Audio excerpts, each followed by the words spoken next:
Jeg har altid haft noget med kvinder og mad. Ikke med madsex, selvom det også er meget sjovt. Det er nok nærmere noget med mit Ødipus-kompleks. Min mor har altid gået meget op i mad. Jeg kan huske, at jeg blev meget stolt, når mine venner sagde, at min mor lavede den bedste mad af alle mødre i folkeskolen. Og på cirka samme tid, som mine venner roste min mors gode mad, fik jeg min første kæreste. Hun gik en klasse under mig, og hendes storebror en klasse over, og han var en hård banan. Men det var ikke det farlige ved hende, der tiltrak mig. Første gang jeg lagde mærke til hende var en dag, hvor hun havde taget sin madpakke ud i skolegården for at spise den. Og normalt gad jeg ikke at sidde på en bænk og snakke med en pige, jeg ville hellere spille bold, men hendes madpakke var noget ganske særligt. Den bunede af slik, mere end jeg nogensinde havde fået hos mine bedsteforældre eller om fredagen til Disney Show.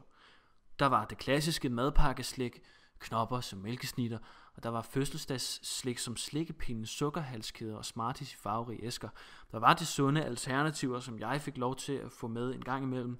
Nødder, en enkelt chokoladekiks og finstænger, og så var der slik, jeg aldrig havde set før, og som jeg ikke har smagt siden.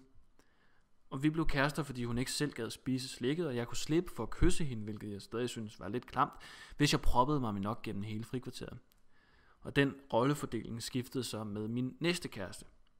Hende mødte jeg til håndbold, en lille, tynd pige med store øjne, som ikke kunne tåle noget som helst mad.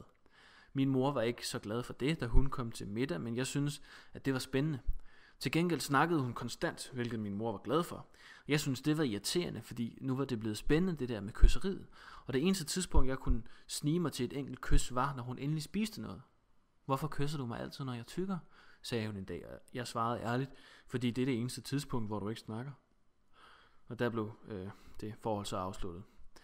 Næste gang jeg fik en kæreste var, da jeg begyndte i gymnasiet. En tyk og altid glad tamilsk pige.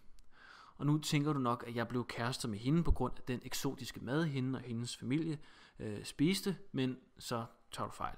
Maden var god nok. Den var krydret, som jeg kan lide den. De tamilske pandekager, dosa, morgenmadsretten upma, gryderetten kushambo, den stærke suppe rasam og de mange dejlige kajretter. Men det jeg faldt for var, at hun kunne spise mere end mig. Jeg voksede på det her tidspunkt, og jeg spiste som alle unge mænd i voksealderen abnorme portioner. Men det denne pige kunne spise var helt ude af proportioner. Når vi var sammen, så brugte vi det meste af tiden på at spise. Vi havde sex en gang imellem, oftest hos mig, da hendes far ikke var så glad for det, men det var ikke særlig vigtigt. Efter gymnasiet blev hun headhunted af MadX, et madeksperimentarium for fødevare, mad og måltider, på grund af hendes appetit og hendes yderst veludviklede smagspalet. Nu er jeg så nærmest blevet voksen, og jeg er flyttet til Nørrebro, og jeg har ikke haft en kæreste siden gymnasiet. I søndags havde jeg tømmermænd som de fleste andre unge mennesker, og som de fleste andre gik jeg ned på den lokale shawarma-bar for at løse problemet med en sølvpik og en iron.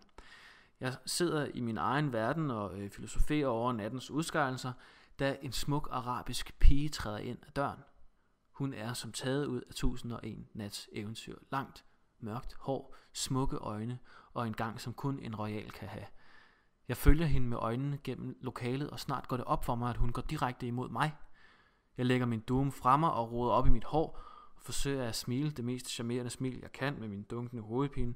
Hun stiller sig direkte foran mig, stiger mig i øjnene, mens hun spiser min shawarma i 3 store bidder og drikker min iron i en stor tår. Hun siger, så slipper du for at pisse og skide det ud senere. Vender sig om og forlader stedet, mens jeg sidder tilbage helt paf og smiler for mig selv. Og nu kan jeg ikke få hende ud af mit hoved, og jeg har brug for jeres hjælp. Hvem er denne hurtigt spisende arabiske prinsesse med det grimme sprog? Hjælp mig.